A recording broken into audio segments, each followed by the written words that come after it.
This is 49D. Number 25, in the 1880s AD, Germany became the first country to develop a state social welfare program, which included universal health care and an old age pension system. And this was shortly after they took over the churches and the education.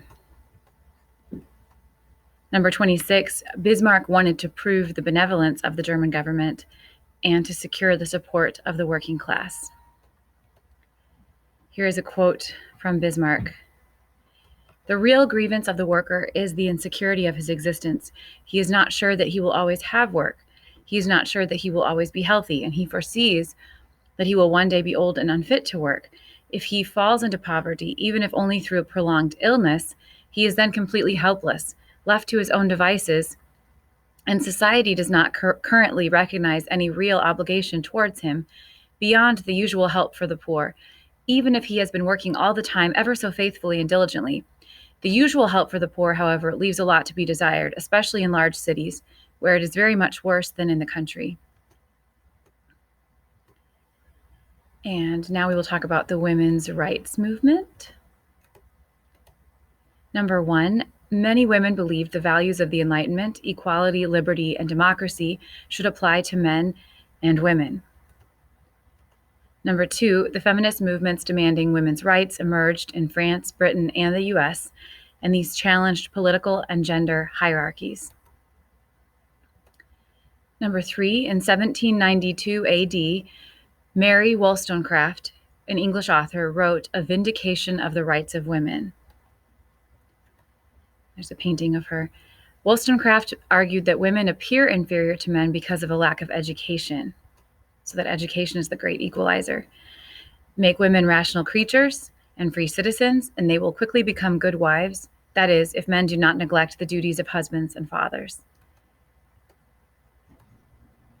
This is John Stuart Mill, an English utilitarian who invented the word feminism. He denounced the legal and social inequalities that women face. A quote from John Stuart Mill: "The legal subordination of one sex to another is wrong in itself, and now one of the chief hindrances to human improvement. It ought to be replaced by a system of perfect equality, admitting no power and privilege on the one side, nor disability on the other." Another quote from him: "Under whatever conditions and within whatever limits men are admitted to the suffrage, that means voting, there is not a shadow of justification for not admitting women under the same." Another wonderful painting here. This might be a Cassatt painting. "Many Europeans saw the ideal middle-class woman as an angel in the house, the family's moral guardian." Number 7, most women in the workforce were either single, a few married women worked outside the home, or they were from the lower classes.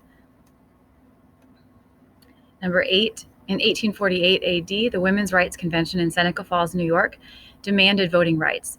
This was led by Elizabeth Cady Stanton and Susan B. Anthony.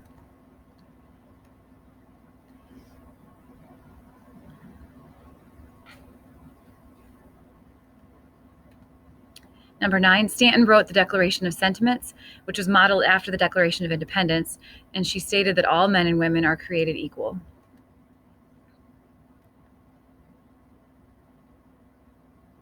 From the Declaration of Sentiments, a quote: "The history of mankind is a history of repeated injuries and usurpations on the part of man toward woman, having in direct object the establishment of an absolute tyranny over her. To prove this, let facts be submitted to a candid world. He has never permitted her to exercise her inalienable right to the elective franchise, voting. He has made her, if married, in the eye of the law, civilly dead. He has denied her the facilities for obtaining a thorough education, all colleges being closed against her." And of course, now all colleges are open to women. Number 10, the women's rights movement had many members, but enjoyed few successes. By 1900, there were no major countries who allowed women to vote. The abolitionist movement, very dear to my heart. Number 1, 1780s AD, the abolitionist movement to end slavery began by blending Enlightenment thought and principles. And it was fueled by the motivation of love for Jesus and how God has made us, fueled by Christianity. And a quote: "I have always regarded you as my brothers. God formed you with the same spirit, the same reason, the same virtue. Mortals are equal. It is not birth, but virtue